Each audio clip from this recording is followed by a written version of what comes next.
전 그거 시대의 관음증이라고 생각합니다. 왜냐하면 내 안쪽에 가지고 있던 여러 욕망들이 있는데 이런 욕망들이 사실 내 삶 속에서 혹은 가까운 영역에서 만들어지거나 혹은 관찰하거나 볼 수 있는 기회가 많지 않아요. 그리고 나는 사실 그 안에 들어가기 너무 부담스럽고 그런데 모두에게 공개된 그 장이 마치 너무나 놀랍게 거기에 인생의 희노애락이 다 들어있고요. 누군가는 질투하고 누군가는 아주 뻔뻔하고 누군가는 어이가 없고 그러면서 나라는 사람의 캐릭터랑 가장 같진 않지만 유사한 캐릭터들이 꽤 많이 등장할 수 있고 동시에 내가 원하는 그 대상 혹은 내가 경험했던 그 대상하고 유사성도 볼 수 있어서 일명 대리 경험의 장이다 라고 저는 보고 있거든요. 제일 아주 간단한 얘기는 이거죠. 나는 그 사랑이 하고 싶은데 그 사랑은 내게 오지 않았는데 혹시나 저 사랑이 그 안에 있을까 싶어가지고 보는 건데 보다 보니까 너무 웃기거든요. 욕도 그냥이 아니라 상욕을 하면서 보더라고요. 그런데 욕을 하면서 보는 이유는 뭘까 생각해 보면 두 가지일 거예요. 하나, 진짜 객관적으로 너무 어이없는 그 뻔뻔함. 그리고 그 안쪽에 아주 다양한 그 성격의 캐릭터, 인간 군상들이 다 들어있고 그중에 내가 도무지 받아들일 수 없는 캐릭터들이 꽤 있는 거고요. 또 한 가지는 나의 일정 부분을 담고 있는 캐릭터가 분명히 있는 거예요. 보통 우리가 어떤 장면을 볼 때 나랑 너무 유사해도 짜증이 나는 거거든요. 그래서 그게 나와 캐릭터가 비슷하든 아니면 내 욕망을 여과 없이 보여주든 간에 그 캐릭터가 가지고 있는 그 특성이 내가 받아들이기 어려운 것이거나 혹은 내 안에 있는 것이거나 둘 중에 하나일 때 우린 거기에 욕하면서도 계속 몰입하면서 보게 되는 거죠. 설정일 수도 있는데 설정이라고 하기에는 이게 장기적인 프로그램으로 가잖아요. 우리가 숨길 수 없는 것들은 항상 장기적인 데서 나타나는 건데 특별히 그 캐릭터 안에 보면 본연의 특성들, 본연의 욕망들이 여과 없이 나타나거든요. 근데 사람이라고 하는 게 때로는 어른으로 가릴 것이나 아니면 배제할 것이나 혹은 드러내지 않는 것들, 감추는 것들이 있는데 거기는 기본적으로 이런 감정과 관련된 필터링을 하지 않는 걸 전제로 하더라고요.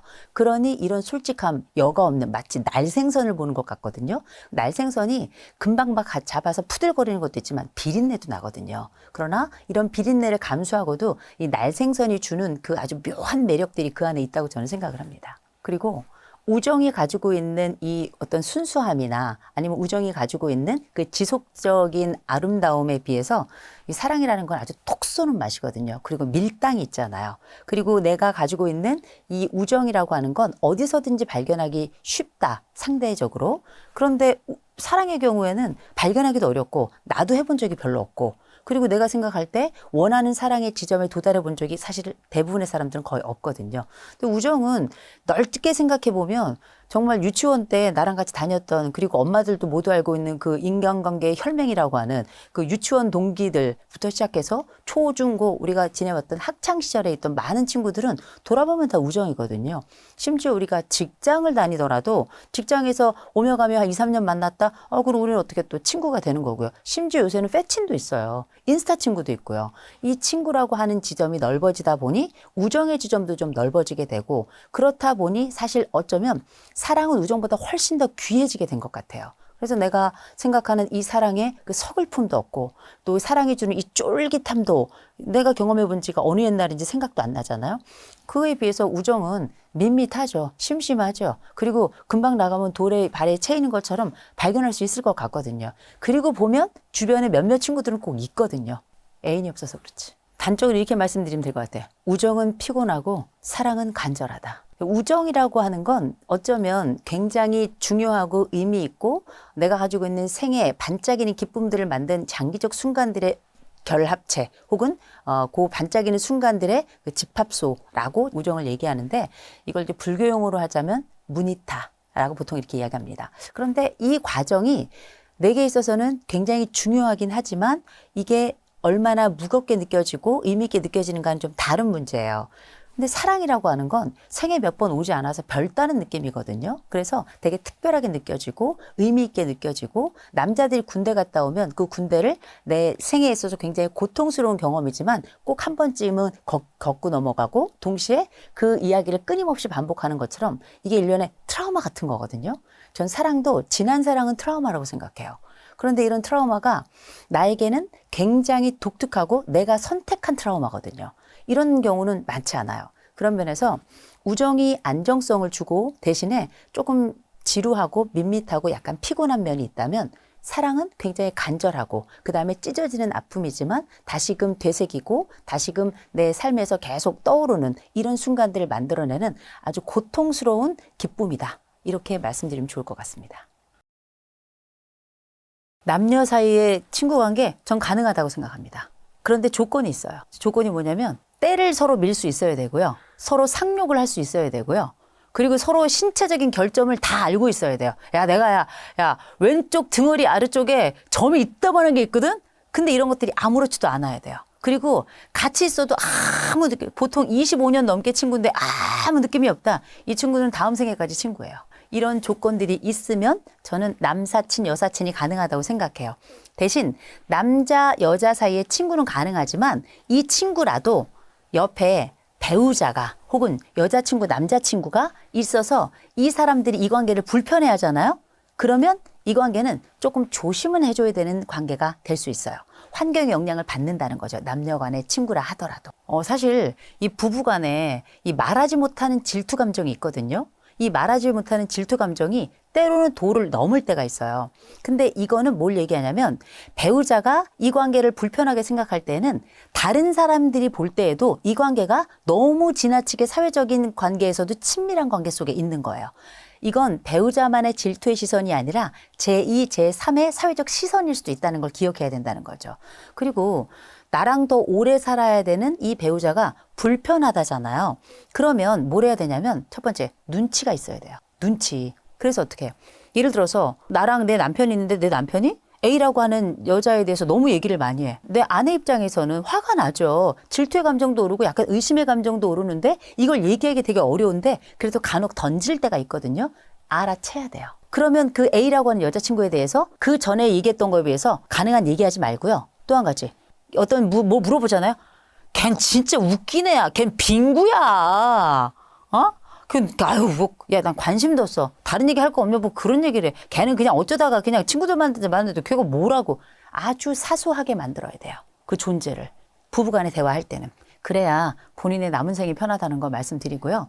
그리고 두 번째로는 배우자가 있는 상태에서 여사친, 남사친이 있는 경우에도 간혹 정말 나도 모르게 감정의 틈이 생길 때가 있어요. 부부간에 감정의 틈이 생길 때 그 친구가 이성적으로 떠오르는 순간이 생겨나요. 그런 순간을 진짜 조심해야 돼요. 그럴 때 우리가 인생에 큰 실수를 하게 되거든요.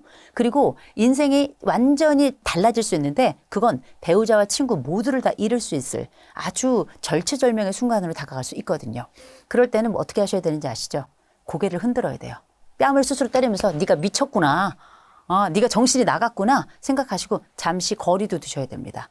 그래서 내가 가지고 있는 이 감정이 우리가 흔히 말하는 현재 감정, 상태 감정이라고 불러요. 외부에 다른 일이 생겨나서 생겨난 감정이지 지속적으로 있는 특성 감정이 아니라는 거예요. 오랫동안 내가 너를 사모했어가 아니라 내가 이쪽에 불행하고 안타까운 일이 생기고 힘든 일이 생겨서 위로처가 필요했던 거지 It's not love. 사랑이 아니라는 거죠. 그걸 정신 차리기 위해선 물리적인 거리를 좀 두는 게 중요하시고 이런 감정이 떠오르시면 반드시 상담실을 먼저 찾아오셔야 돼요. 제가 정신을 바짝 차리게 해드릴게요. 나와 아주 의미 있는 사랑의 감정을 경험하고 나에게 생애 가장 중요한 감정을 경험하고 있는 그 배우자나 남자친구, 여자친구의 시선을 늘 의식해야 돼요. 마치 그건 종교를 가지고 있는 사람이 하나님의 시선을 의식하거나 아니면 부처님의 시선을 의식하는 것과 굉장히 유사한 형태라고 생각합니다. 그래서 그 사람이 이 자리에 없지만 이 사람이 있다면 이걸 어떻게 생각할까를 한 번쯤 생각해야 된다는 거죠. 그래야 내 앞에 앉아있는 그 친구에게도 떳떳하고 내 자신에게도 떳떳하고 내 배우자나 내 이성 친구, 내 남자친구, 여자친구에게도 굉장히 전 떳떳할 거라고 생각을 합니다. 이게 되게 중요한 게 기준이 되게 없어요. 그리고 사실 우리가 어떤 어려움이 펑 터졌을 때 그 이성 친구랑 이렇게 앉아있는데 이 사람이라는 게 그 사람이 멋있어 보이는 날이 있고 예뻐 보이는 순간이 있어요. 그게 노래방 조명 때문인지 아니면 이게 어떤 뭐 으슥한 공간에서 왠지 다른 날은 허접하게 입고 나왔다가 그날은 넥타이를 와서 그런지 이상하게 왠지 그 사람이 끌리는 날이 있어요. 요때 조심해야 됩니다, 우리가. 감정보다 행동이 빨리 나가는 순간이 있거든요. 그럴 때 우리를 정신 차리게 하는 건 딱 하나예요. 시선이에요. 시선이 있느냐 없느냐인데 둘이 있는 순간에는 시선이 없잖아요. 그러나 그를 의식하는 겁니다. 그 사람의 시선을. 먼 미래까지 갈 수가 없어요. 우리가 원래 인생이 아주 짧은 순간에 후두둑 모든 역사를 만들어내기 때문에 그 순간에 그의 시선, 그의 눈망울을 반드시 기억할 것. 그러면 어떻게 정신이 훅 나면서 갑자기 얼죠. 이게 아니구나. 금방 정신을 차리게 되는데 그건 그를 사랑한다는 걸 의식적으로 내가 의식화하는 거예요. 그가 나의 사랑이고 그가 나에게 의미가 있고 이게 한순간의 감정이 아니라 지속적으로 함께할 사람에 대한 일종의 의리까지 함께 가져가는 거죠. 낸시 뉴얼이라는 분이 재미있는 연구를 하나 했어요. 이 양반이 어떤 연구를 했냐면 노인들을 대상으로 연구를 한 겁니다. 어떤 연구를 했는가? 야, 내가 친구는 운이야 이렇게 생각하는 사람하고 아니야 친구는 노력이야 이렇게 생각하는 두 부류를 5년 동안 따라간 거예요. 5년 뒤에 어떤 결론이 나게 됐냐면 친구는 운이야 이렇게 말했던 노인들의 경우에는 사실 더 고독감이 크더라. 반면 친구는 노력이야 이렇게 생각했던 사람들은 실제 이 친구에 대한 이 만족감과 생애의 기쁨도 훨씬 더 커졌다는 것, 삶의 질도 높아졌다 이런 결과가 나왔거든요. 그러고 보면 친구가 운인지 노력인지 모르겠지만 노력이라고 생각하는 사람들의 이 관계의 기쁨은 훨씬 더 크더라. 우리가 자만추 얘기하죠. 자연스러운 만남을 추구한다. 그런데 이렇게 자연스러운 만남을 추구하는 게 이를테면 우리가 친구가 옛날에 어렸을 때는 환경을 통해서 만들어졌어요. 내가 어느 지역에 사냐, 어느 학교를 갔느냐, 뭐 아니면 뭐 어떤 뭐 동아리에 갔냐, 어느 교회에 갔냐, 어디 절에 있냐, 어디 성당에 있냐 거기에 따라서 내 친구가 만들어지는데 딱 어른이 되면 그때부터는 내가 꼭 나에게 주어진 환경에서만 친구가 만들어지는 게 아니에요. 그때부터는 내가 선택하는 환경, 내가 선택하는 사람이 내 친구가 되는 거거든요. 그래서 나이가 들어가면서 적어도 청소년기까지는 환경이 친구를 만드는 데 대단히 중요한 역할을 한다 손 치더라도 어른이 되어서 성인이 되어서 친구는 환경의 영향보다는 내가 선택하는 거기 때문에 엄밀히 말하면 자만추가 아닌 거죠. 나이 들어 친구는 절대 자만추가 아니다. 오히려 나이 들어서 친구를 사귄다는 건 자만추라기보다 굉장히 집요한 선택이고 집요한 노력의 결과 또 집요한 열매다라고 저는 그렇게 생각합니다.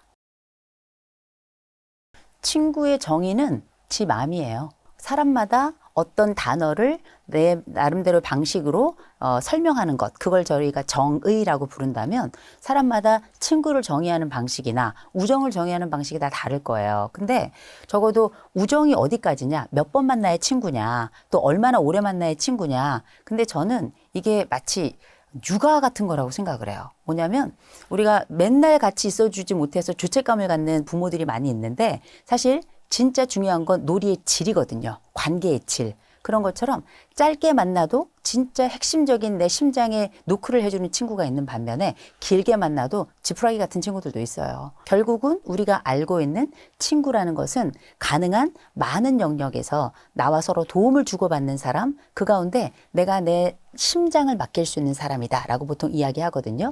진정으로 인간관계를 할 수 있는 사람, 또 내가 가지고 있는 삶의 영역에서 내가 그 사람과 함께 할 때 생의 기쁨, 그 반짝이는 순간을 발견하게 하는 그 사람을 우리는 친구라고 하고 그 관계를 아마 우정이라고 할 수 있을 거예요. 그런 차원이라면 예를 들어서 기준을 정할 수 있겠죠. 5번 만나면 친구야. 이럴 수 있고요. 아니면 야 너랑 나 사이에 5년 만났어. 기간으로. 5년 만났으면 그중에 1번 만났다, 2번 만났다 하더라도 친구야. 이렇게 얘기할 수 있겠죠. 그러나 저는 이런 말씀을 드리고 싶어요. 친구의 기본적인 개념은 안정성이라고 봐야 되거든요. 진정성도 있겠지만 전 안정성이라고 생각해요. 왜냐하면 친구 사이에서도 살짝 거짓말도 하고요. 또 친구 사이에서도 경쟁도 하고요. 친구 사이에 사실 못할 말도 하고 뒷담도 하거든요. 그런데 얘가 전체적으로 평균값을 봤을 때 괜찮아. 그리고 내가 얘의 평균값을 봤을 때 내가 볼 때 1점에서 예를 들어서 10점까지 우리가 점수를 매긴다 쳐요. 아마 이 말씀 드리면 기분 나빠하는 분들 많을 거예요. 야, 친구를 점수를 매기냐? 인간은 다 심리적 점수를 매깁니다. 1점에서 만약에 10점까지 있는데 얘의 평균값이 6점이 넘는다? 전 이 친구 괜찮다고 생각해요. 근데 8점이 넘어? 굉장히 좋은 친구예요. 9점이 넘어? 이 친구하고는 다음 생에도 같이 지내야 돼요. 내가 만난 이 사람의 함께 했던 그 기간, 횟수, 이 모든 것이 어떤 환경이든지 내가 그 사람을 평균적으로 봤을 때 이 사람이 한 6점이 넘어, 7점이 넘어 이 정도라면 저는 괜찮다고 생각을 합니다. 그래서 진정성이라고 하는 게 굉장히 어려운 단어라고 생각해요. 그 사람이 나에게 너의 심장이 몇 프로를 나에게 보여줬니? 이거 말하기 어렵거든요. 아니면 나는 너에게 얼마나 솔직했니? 이 솔직함만으로 우리가 진정성을 얘기할 수는 없는 거거든요. 저는 진심으로 사과해 이런 말 진짜 싫어해요. 진심이 어디까지야? 어렵잖아요. 오히려 이 사람이 나에게 주는 안정성, 내가 평가할 때 이 사람이 나는 참 안정적인 사람이라고 생각해. 그와 나 사이의 관계는 굉장히 어느 정도 안정적이야. 이런 판단이 든다면 저는 그건 친구라고 생각하고 그 사람과 나 사이의 관계는 우정이 형성되었다라고 저는 얘기를 하고 있습니다. 이불은 절대 발설하면 안 돼요. 마음속으로만 먹이시기 바랍니다. 대신 누구든지 다 마음에 다 대차대조표를 가지고 있어요. 그래서 그 사람이 나에게 정말 유익이 되는지 아니면 정말 손해가 되는지 다 사실 마음속으로 생각하거든요. 어디 그뿐인가요? 이 사람이 나에게 위험한 사람인지 아니면 정말 플러스가 되는 사람인지 다 계산하고요. 이 사람이 나에게 평안을 주는 사람인지 아닌지를 우리가 느낀다라고 생각하는 것뿐이지 마음속으로는 나도 모르게 회로가 돌아가는 거예요, 인간은. 대신에 우리가 흔히 친구라고 하는 개념이 안정성이라고 말씀드릴 때에는 수치가 떠오르기 전에 내 마음이 편안해진다면 그 사람은 내 친구일 것이다. 얇고 넓게든 깊고 좁게든 친구를 그냥 사귀세요. 나이 들어가잖아요. 친구들이 다 아프거나 죽어요. 뭘 가리고 자시고 할 게 없습니다. 외로워지는 게 그냥 외로워지는 게 아니라 내가 덩그러니 남겨진다니까요. 그래서 우리가 노력해야 된다라고 제가 말씀드린 이유는 이제 더 이상 친구들이 나를 찾아오지 않아요. 내가 그들을 찾아가야 될 시점이 나이가 들어가는 그 시점인 겁니다. 그래서 나는 친구들은 굉장히 많은데 얕아 이런 분들이 있죠. 이런 분들은 장점이 있어요. 어디 가나 친구예요. 그리고 인류애가 가득합니다. 그래서 손에 손잡고 모두가 내 친구예요. 그래서 가는 데마다 환영받기도 하고 가는 데마다 기쁨을 향유하기도 해. 대신 그 깊이가 얕다고 생각하니까 사실상 내 안쪽에서 오는 깊은 만족감이 좀 떨어질 수 있겠죠. 그 아주 긴박한 위기가 처했을 때 나를 도와줄 친구가 많지 않다 이렇게 느낄 수 있죠. 대신에 좁지만 깊은 관계를 갖는 사람들, 이분들 같은 경우는 굉장히 안정감을 가지고 내 속내를 다 이렇게 털어놓을 수 있는 굉장히 아름다운 친구 관계를 오랫동안 지속할 수 있는데 문제는 친구가 많지 않다 보니까 몇몇이 아프거나 죽으면 결국은 또 혼자 남게 돼요. 많이 있는데 얇아도 외로울 땐 혼자고요. 또 좁고 깊은 관계도 시간 지나면 또 혼자 남게 되더라고요. 그래서 저는 가리지 말았으면 좋겠어요. 그리고 인간관계라는 게 어떻게 넓은 것만 있고 좁은 것만 있겠습니까? 그 중간에 애매한 것들도 있는 거거든요. 인생이 너무 뭐 아니면 도로 살고 또 너무 극단적이 A 아니면 G로 이렇게 생각을 하고 알파나 오메가로만 생각을 하는데 저는 그렇게 생각하지 않아요. 그냥 얄팍한 친구들도 있는 겁니다. 깊은 친구들도 있는 거예요. 우리가 나이 들수록 자꾸 외로워진다 이렇게 얘기하시는데 내 윗대 사람들만 만나고 내 친구들만 자꾸 만나려고 그래서 그래요. 내 윗대 분들은 이미 돌아가시려고 하는 분들도 계시고 돌아가신 분들도 계세요. 내 옆에 있는 친구들 곧 따라갈 거예요. 그러면 나는 내가 아무리 오래 산다 하더라도 이 관계의 망이 좁아질 수밖에 없고요. 더군다나 요새는 정보시대 아닙니까? 21세기는 IT 혁명을 통해서 영상의 세계를 살죠. 그래서 우리가 다른 시대라고 그냥 그렇구나 생각하죠. 완전히 다른 인류들과 사는 겁니다. 영상의 시대를 살고 있는 이 아이들은 이 다음 세대들은 이 젊은 층들은 우리보다 훨씬 더 똑똑하고요. 정보도 훨씬 더 잘 다루고요. 그리고 이들이 가지고 있는 이 새로운 시선과 방향이 우리가 함께 살아가야 될 미래예요. 이 젊은 사람들이 우리의 친구가 되지 말라는 법이 어디 있어요. 질문하고 그들에게 가서 배우고 그러면서 이 젊은 층들하고도 잘 지낼 수 있는 이런 역량까지 갖춘 사람들 우리가 액티브 시니어라고 부르잖아요. MZ들을 만날 때에는 반드시 기억할 게 질문법이 따로 있어요. 절대 반말하시면 안 되고요. 두 번째로는 질문을 할 때 야 이거 나 잘 모르겠는데 야 이것 좀 알려줘. 그러면 MZ가 이야기해줘. 노력을 안 한다. 이건 MZ가 나빠서가 아니에요. 이렇게 질문하셔야 되는 거예요. 내가 여기서부터 여기까지는 알겠는데 그 다음부터 잘 모르겠네. 알려줄 수 있을까? 만약에 이렇게 이야기하죠. MZ들은 반드시 이렇게 대답합니다. 여기까지 아시는 거죠? 그러면 그 다음부터 설명드리겠습니다. 무작정 다가가서 그 사람의 시간과 노력을 뺏는 것 같은 느낌이 아니라 정말 필요한 부분을 당신에게 배우고 싶어서 질문을 한다는 그 순수한 의도가 잘 드러나게 질문을 하는 게 또 굉장히 중요하더라고요. 그래서 젊은 층들과 함께 만날 땐 제일 먼저 이들에게 먼저 다가가되 호의를 가지고 다가간다는 걸 잘 보여주는 거 굉장히 중요할 거고요.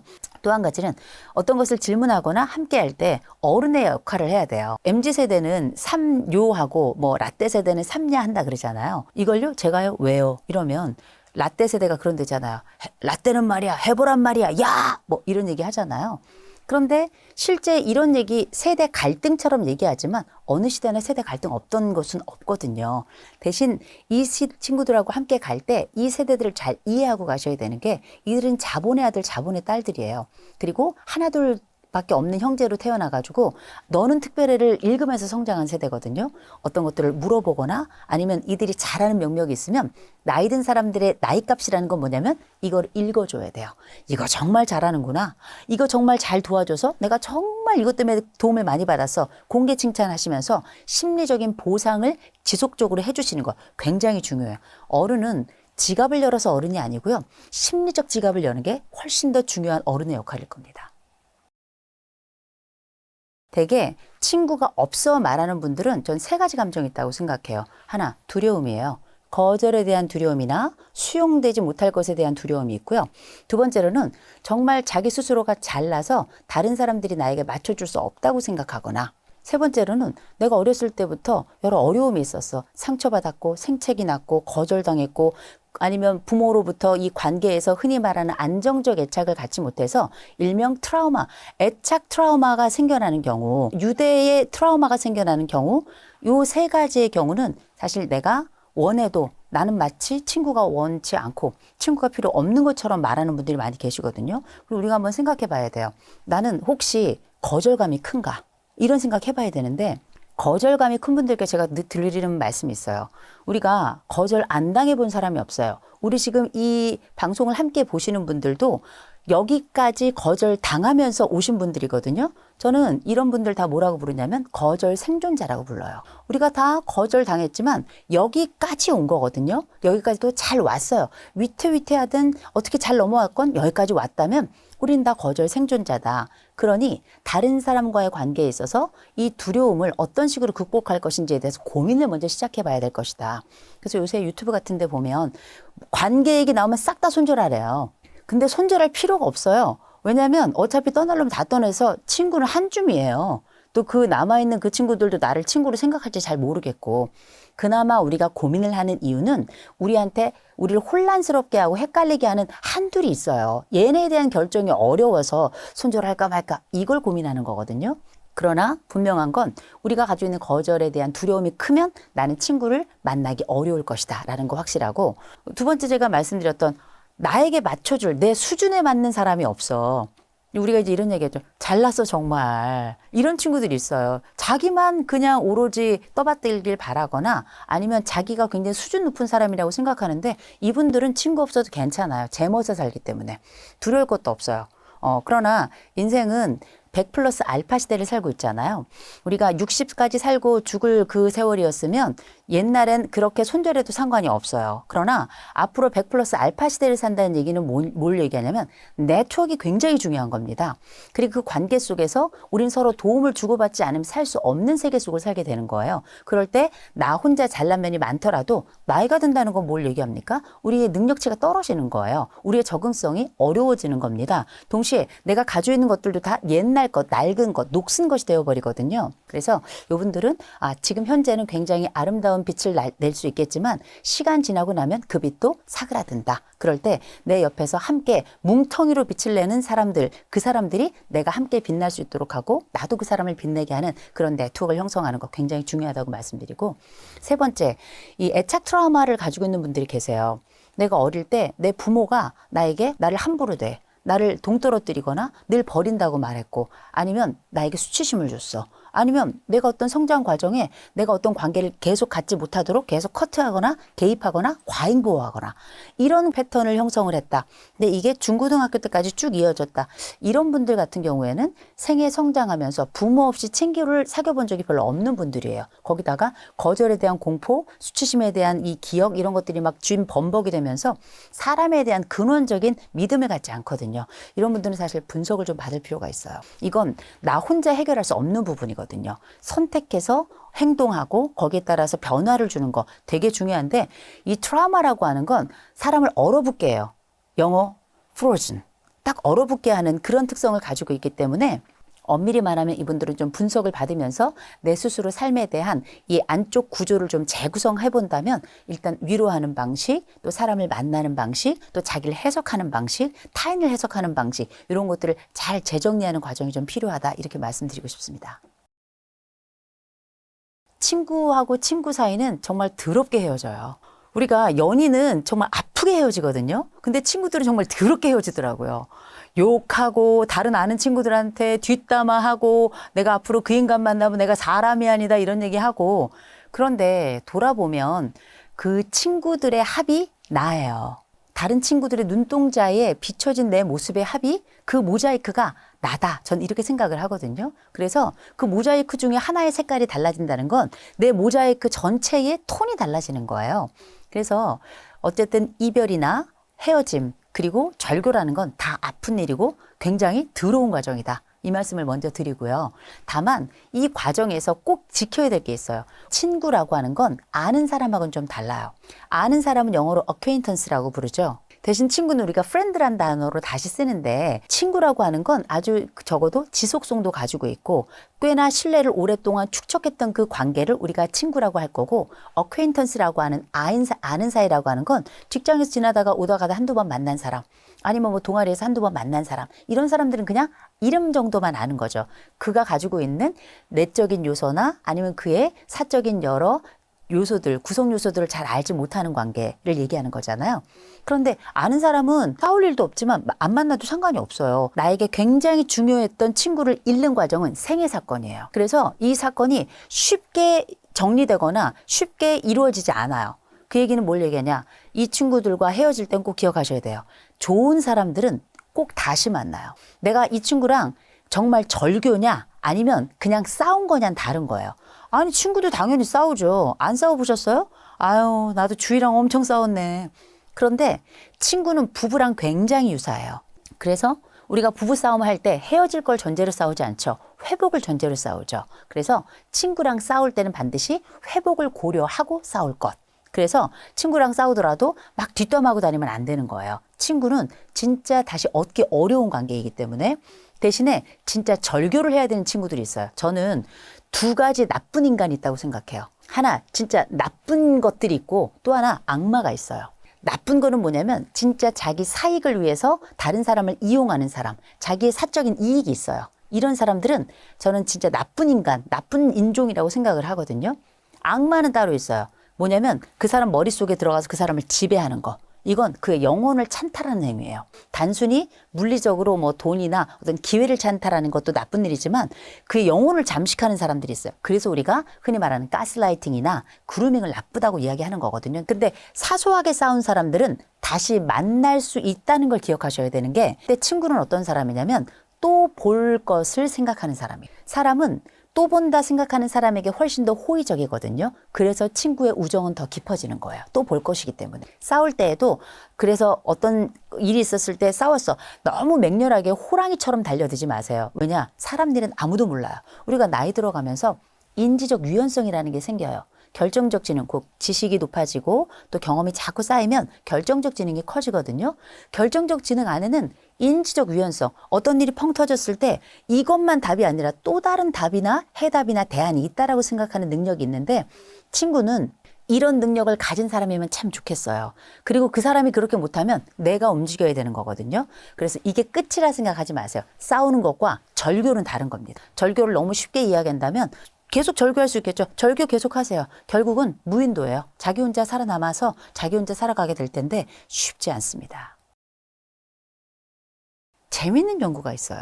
가난한 친구들이 부유한 지역에 와서 살다 보니 놀랍게 그중에 70%는 훨씬 더 부유함을 갖게 되더라. 이런 연구들이 있습니다. 그래서 우리가 왜 친구 따라 강남 간다. 이런 얘기가 그냥 이상한 얘기가 아니에요. 물론 그곳에 가는 과정에 어려운 친구들 둘이 강남을 간다는 게 아니라 정말 어렵더라도 그 친구가 부유한 환경에 있는 사람들을 보면서 새로운 꿈도 갖게 되고 그리고 그의 도움도 받게 되면서 더 나은 환경을 선택하거나 혹은 더 나은 꿈을 갖거나 더 나은 환경을 갖게 되더라는 거죠. 그러면 생각해 보세요. 아니 부유한 친구들은 내가 나보다 좀 어려운 친구들을 자기를 뽐내기 위해서만 있을까요? 부유한 친구들도 이 친구들이 빙구가 아니에요. 똑똑하고 자기가 어떤 것을 선택하는 게 좋은지 알고 있어요. 그러면 부유한 친구들은 가난한 친구들을 가난하니까 친구를 삼겠어요? 아니에요. 이 사람의 성격이, 이 사람이 가지고 있는 아주 독특한 능력이, 이 사람이 가지고 있는 이 고유한 아름다움을 읽어낸 겁니다. 물론 우리가 가지고 있는 이 상대적 박탈감이 내가 한 자리에 있지 못하게 만드는 요소가 돼요. 짜증이 나는 거죠. 나보다 잘난 것이 내 앞에 있으면 정말 위축이 되잖아요. 그런데 기억하셔야 돼요. 나보다 못한 사람들하고 있는 건 더 비참한 일이에요. 내가 이 사람들에게 어떤 역할을 하는 강점이 있긴 하지만 내가 도움을 얻을 가능성도 거의 없는 겁니다. 돈 많은 친구 있으면 너무 좋죠. 그래서 우리가 이런 얘기 하잖아요. 야, 너 걔 알지? 누구? 이재용 회장. 누구? 이재용 회장 알지? 나랑 친하잖아. 이런 얘기 막 하잖아요. 그럼 어떡해? 오, 이런 생각 들죠. 동일시가 일어나는 거예요. 동일시를 하는 이유는 뭐냐면 거기서 내가 힘을 얻는 겁니다. 그의 파워, 그의 명성에 나를 얹어가는 거죠. 조폭들도 야 우리 형님이 말이야 뭐 이런 거 하잖아요. 그의 힘에 그리고 그의 두려움에 다른 사람들이 내가 그 사람과 함께하는 걸 알고 나를 두려워하라는 얘기거든요. 이런 동일시는 이 사람이 가지고 있는 힘을 상징적으로 보여주는 거고 힘을 부풀리는 과정이거든요. 벌크업하는 심리적으로 자기를 벌크업하는 과정이고 사회적으로 자기를 벌크업하는 과정인데 이게 있는 거하고 아예 없는 건 다르다는 거예요. 우리가 더 부유한 사람이 자기를 의시되기 위해서 가난한 사람을 옆에 둔다고 생각한다? 이건 자격지심이에요. 또 우리가 생각할 때 나보다 돈 많고 부유한 애가 약간 뭐 이런저런 얘기하면 재수없거든요. 내가 가지 못한 걸 막 이렇게 얘기하면 부럽기도 하고 우월감 때문에 그렇게 이 현장에 나와 같이 있는다고 생각하는데 어떤 감정이든 상관없이 전 내가 어렵다고 생각하죠. 더 관대한 사람 만나야 된다고 봐요. 내가 힘들다고 생각하죠. 부유한 사람을 만날 때 오히려 도움의 여지가 있어요. 밥을 사도 걔가 더 한 번 더 살 거 아니에요. 아니 이게 뭐가 문제예요. 다만 이럴 때 발생하는 나의 자격지심을 살펴야 된다. 자격지심 요거 정말 내 자존심 같아가지고 이것 때문에 내가 더 나은 친구 혹은 나보다 더 잘난 친구 만나는 거 가로막는 일종의 허들이 되거든요. 일종의 장애물이 되는 건데 이거 좀 견뎌주셔야 돼요. 저는 친구는 다채로워야 된다고 생각해요. 나이가 많이 들고 그다음에 이 나이가 들어가면서 오래 살아야 되는 사람들은 자기 복잡성이 굉장히 중요합니다.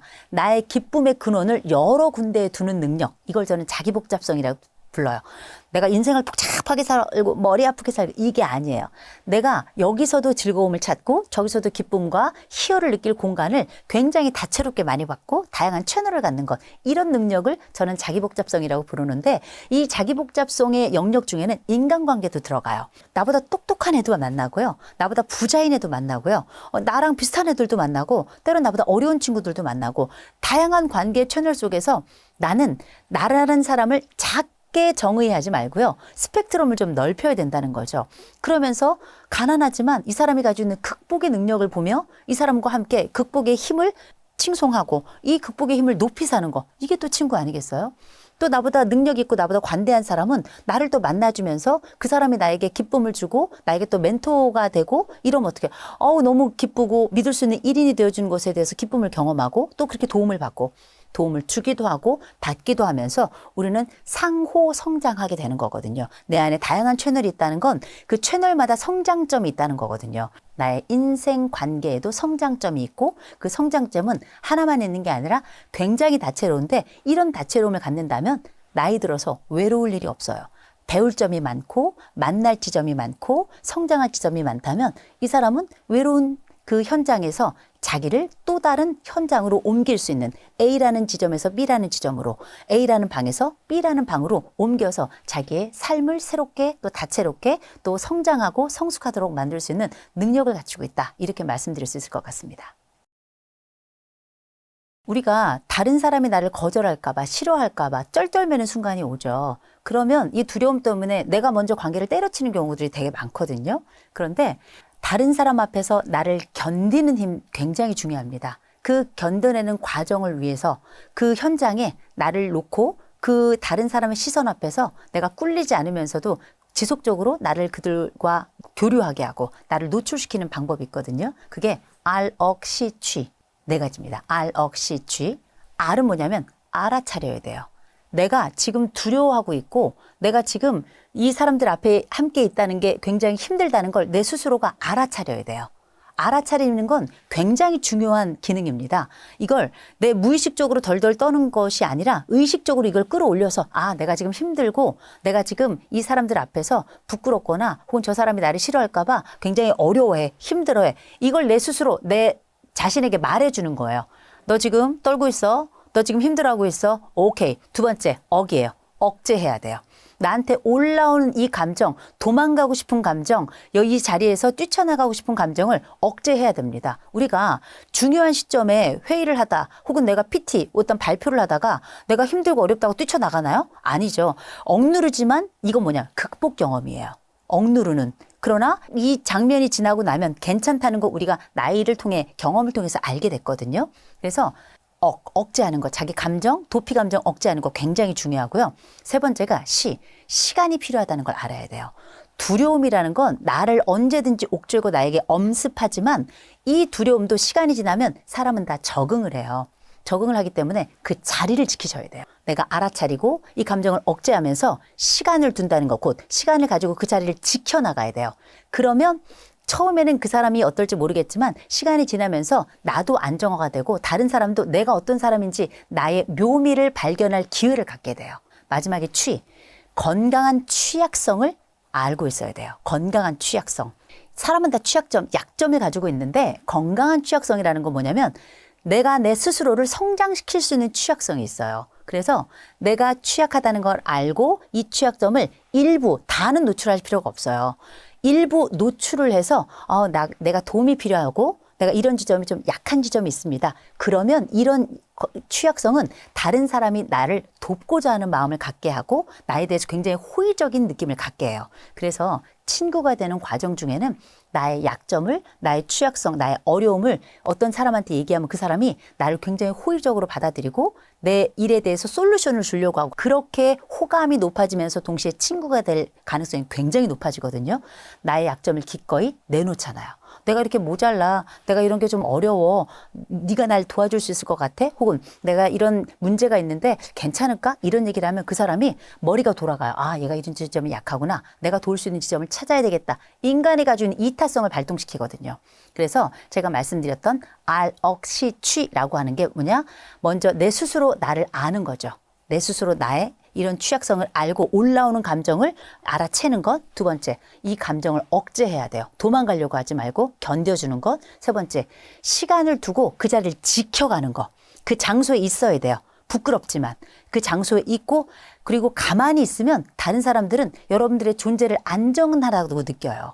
마지막 취약성, 건강한 취약성을 통해서 나의 취약성의 일부를 노출하는 겁니다. 그건 완전히 취약한 게 아니고 건강한 조절된 취약성이기 때문에 오히려 다른 사람들이 나를 싫어하고 나를 밀어낸다는 그 감정에서 나를 가장 안전하게 지켜내는 네 가지 과정이다. 이렇게 말씀드리고 싶습니다.